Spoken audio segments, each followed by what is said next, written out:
This is Kickin' and Streamin' Podcast, a binge watcher's guide to streaming movies, TV series, and stuff. Here are your hosts, Graham and Jocelyn. And hello, everyone, and welcome to another episode of Kickin' and Streaming Podcast. My name is Graham, and with me today, she is back. Okay, I'm just gonna say this: she is back, and her name is JoJo. How do you do, everyone? Today we are discussing a movie by Apple TV Plus called Coda. And it was once again another recommendation of the absolutely amazing JoJo. Tell me, how did you hear about this? I actually heard about this movie from my best friend, from Penny, who has been on the show once before. So yeah, she said you need to watch this movie, and so I did, and I thought this would be a good one for the show. So go ahead, tell me what you think of it, JoJo. I thought this was a particularly beautiful movie. I suppose in some ways you could say the story was a little cliched in the sense of coming of age tale type thing, but it's very unique in that Coda actually stands for Child of Deaf Adults. And this is a story of a coming of age story of a daughter who has her whole family is deaf, and the fact that it's unique is that these parts are actually played by deaf actors, and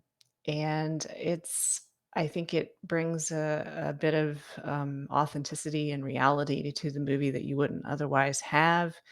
And I look forward to talking to you about it. The moment I started watching the show, that's the first thing that came to mind. I'm going to enjoy talking to JoJo about it. So, JoJo, would you like to give a brief synopsis of this movie? So it's kind of a coming of age story. As we've discussed, it's the story of a young woman whose parents, actually her whole family, her parents and her brother are deaf.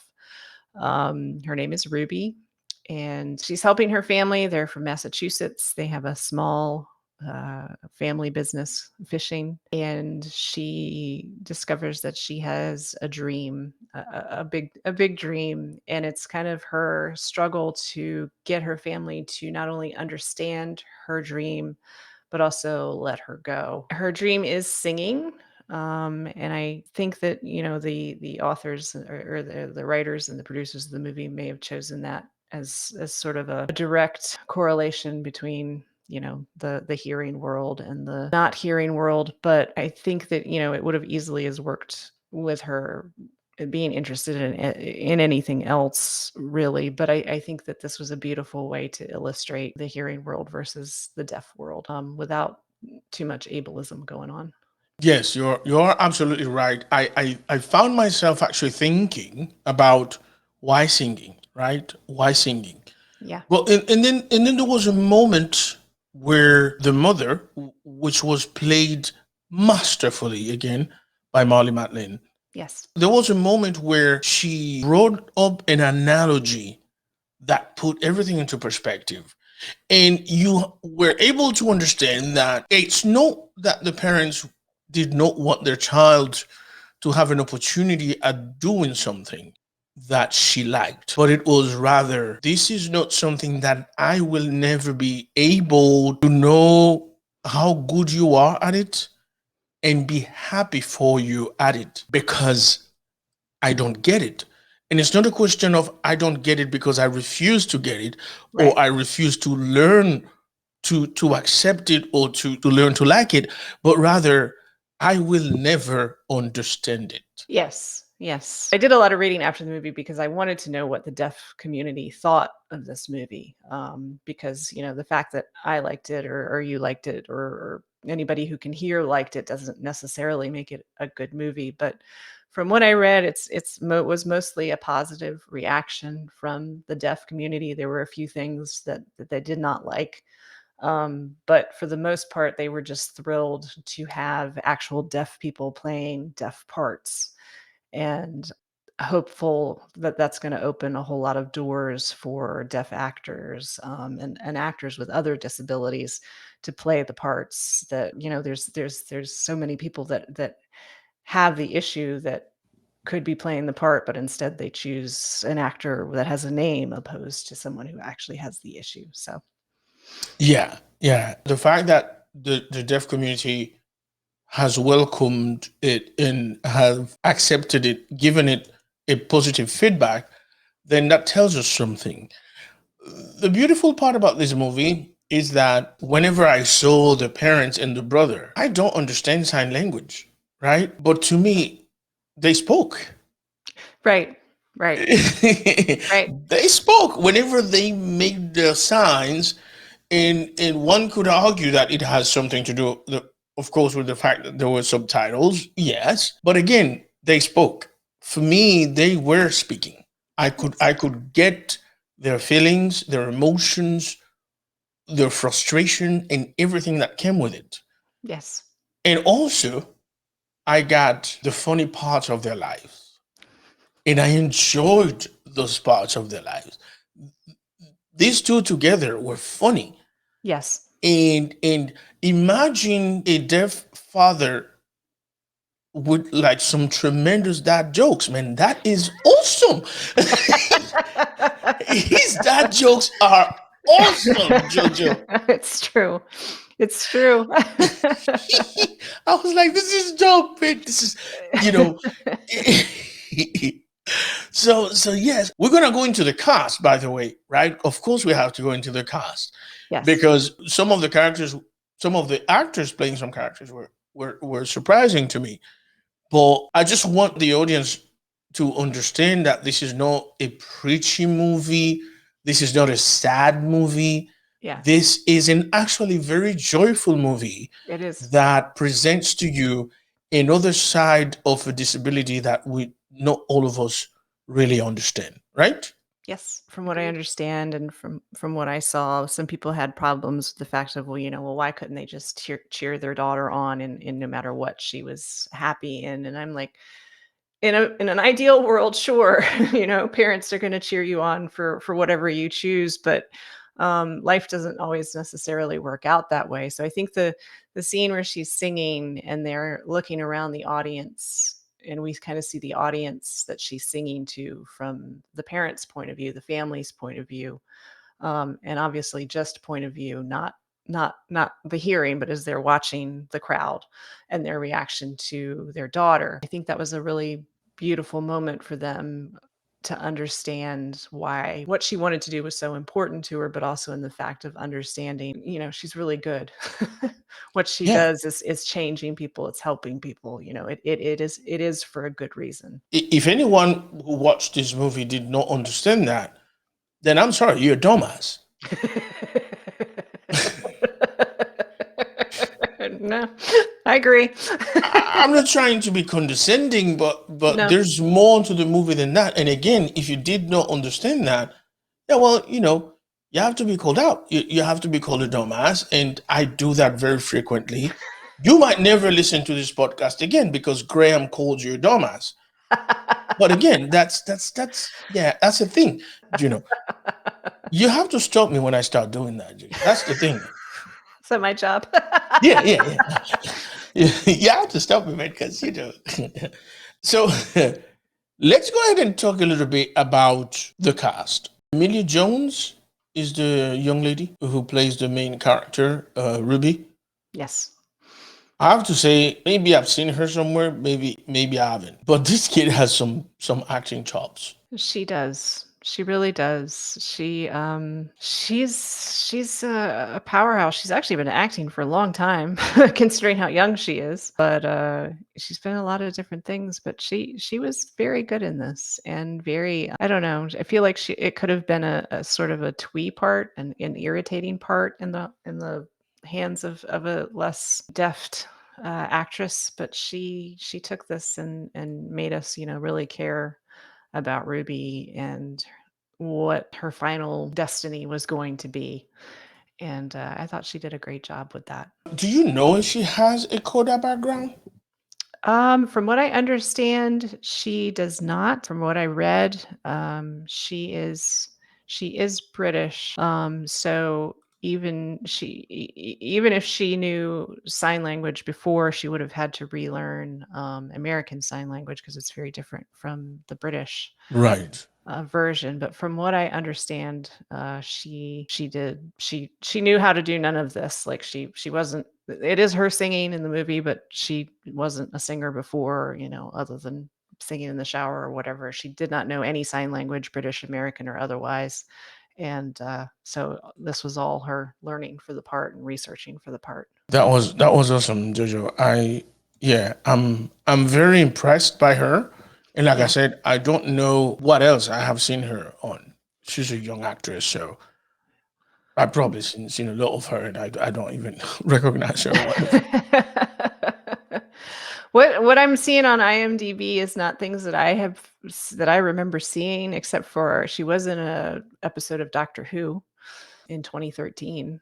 But other than that, she was in Utopia. She was in the British version of Utopia, I should say. She was in Patrick the Pug.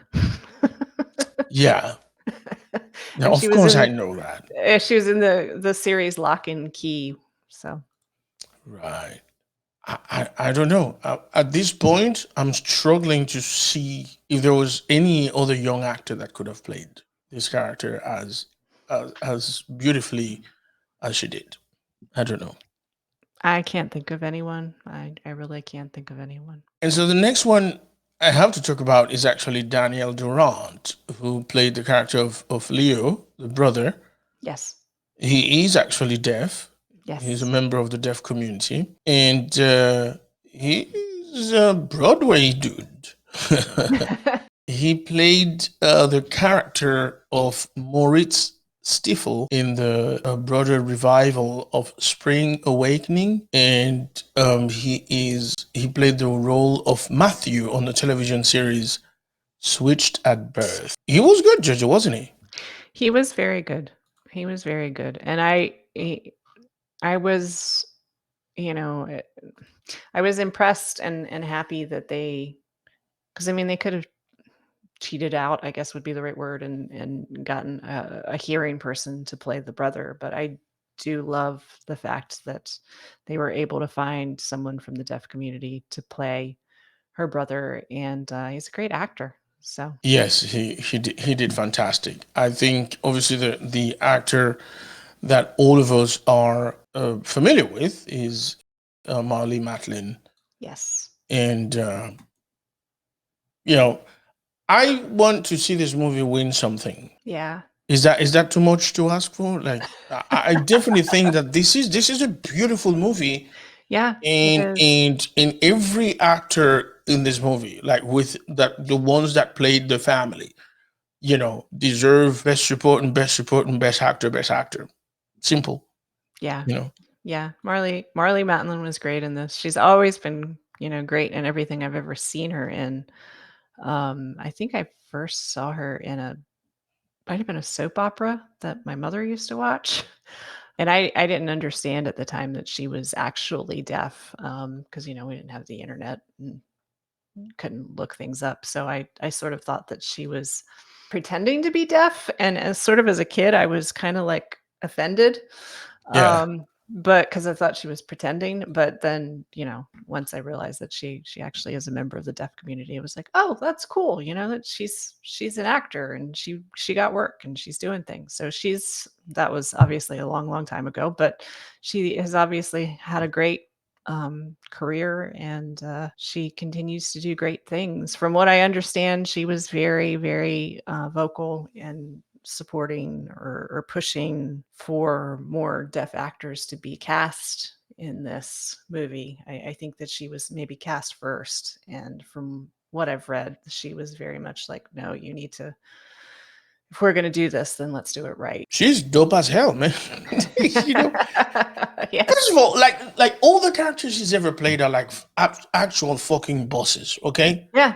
Yeah. Like her characters are never victim of anybody's shit. No. She will kick your ass, call you name, and embarrass you, just because. because she, you know what I'm saying, and she has her characters are, like I said, actual bosses. Yeah. You know, Yeah. so I'm glad that she took this role, and also I'm glad that she used her influence Yes. to have more deaf actors come on board. So there you go. The actor who played Frank, the father, Yes. is Troy Kotsur, Yes. and also he is deaf. Yes. And I kind of think that he was my favorite in the movie, knowing that he was deaf and knowing there's such humanity in him as an actor. And then, he's also very, very funny in the movie. Right. And then after the movie, when I did some reading, there was someone talking about one of the scenes where he's where he's talking about a condom, and they were talking about his grasp of ASL and how beautiful it is, and how it's as if watching like a virtuoso playing a beautiful instrument, that nobody but him could have ever possibly made that as good as it was. Deaf people were just, or people who spoke ASL were like, there's so much nuance in that scene if you know ASL. But even if you don't, I mean, as you said, even though we were helped out, of course, by the captions, we're there with them, and Yeah. they were speaking to us. So, I mean, it was Yes. hilarious. And then reading that too, it was like, this is cool. Okay, so the teacher, Mr. Villalobos, this is an actor that I'm not surprised because he's done a couple of English-speaking movies before. But if you know him like I do, you'd be surprised because his name is Eugenio Derbez. He's a Mexican actor, but he is primarily known as a comedian. And he used to have a sketch show, very popular in Univision and in Mexico. And this guy is a magician in terms of creating characters. I am so glad to see Eugenio Derbez playing serious characters and demonstrating his acting chops. I think he played a fantastic music teacher, and I was impressed. I think this cast is a 5-star cast, if you ask me. Yeah, I think they were great. I think everyone was really, really, really good. It was just a good movie.